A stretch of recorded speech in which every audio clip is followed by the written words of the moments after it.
Ang malaking kaguluhan na mangyayari sa Barangay Ginintuan Lupa, nakapagdesisyon nga si Ricardo na paalisan ang mga tao na nakatira sa Barangay Ginintuan Lupa. Lalaban naman ang mga tao at hindi papayag na paalisan sila sa lupa na kanilang kinalakihan. Wala naman nagawa si Sam na pigilan ang kanyang ama't ina na ituloy ang binabalak nito na palayasin ang mga taong mahihirap sa lupa na kanilang binili.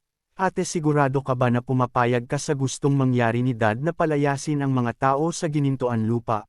Saan sila titira kung palalayasin sila?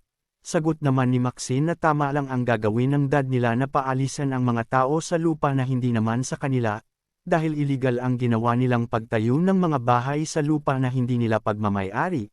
Kaya naman dismayado si Sam sa gustong mangyari ng kanyang ama. Sa likod naman ay pinipilit ni Gabo na magbagong buhay at humanap ng trabaho na marangal. Sumama naman sa kanya sina Elton at Tekla upang humanap din sila ng trabaho. Sa likod naman ay nagpaplano si Django na maghigante kay Gabo. Nagbanta nga ito na may araw din sa kanya si Gabo. Hanggang saan aabot ang galit ni Django at masamang binabalak nito na gawin kay Gabo? Masaya naman sina Gabo na nakahanap na sila ng trabaho.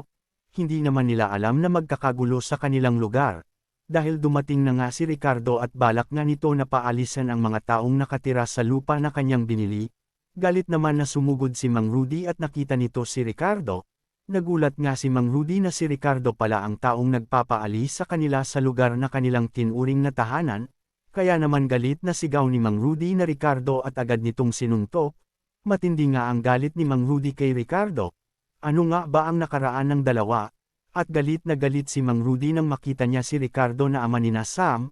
Nagimbal naman sina Gabo nang mabalitaan nila na pinaalis na sila sa Barangay Ginintuan Lupa. Magagawa kaya nila na protektahan ang lugar na kanilang kinalakihan? Hihingi naman ng tulong si Ricardo sa mga kapulisan upang mapaalis niya ang mga tao sa kanyang lupa. Kaya naman magkakagulo sa bayan ng Ginintuan Lupa dahil hindi papayag si Gabo at mga kabarangay niya na mapaalis sila. At dito ay magkakaroon ng pagkakataon si Django na gawin ang masamang binabalak nito kay Gabo. Sakto naman na si Mang Rudy ang kanyang nakita.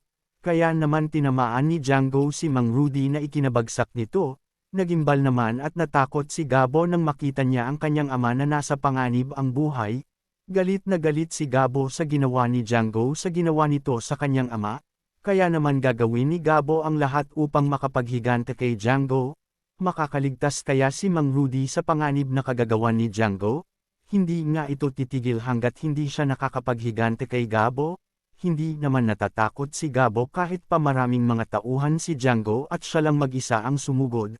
Ang pagkakamali ni Django na dinamay niya ang ama ni Gabo sa kanilang hidwaan ni Gabo. Kaya naman hindi matutupad ni Gabo ang pangako niya sa kanyang ama na magbabago na siya. Abangan ang mga susunod na eksena sa Sigabo.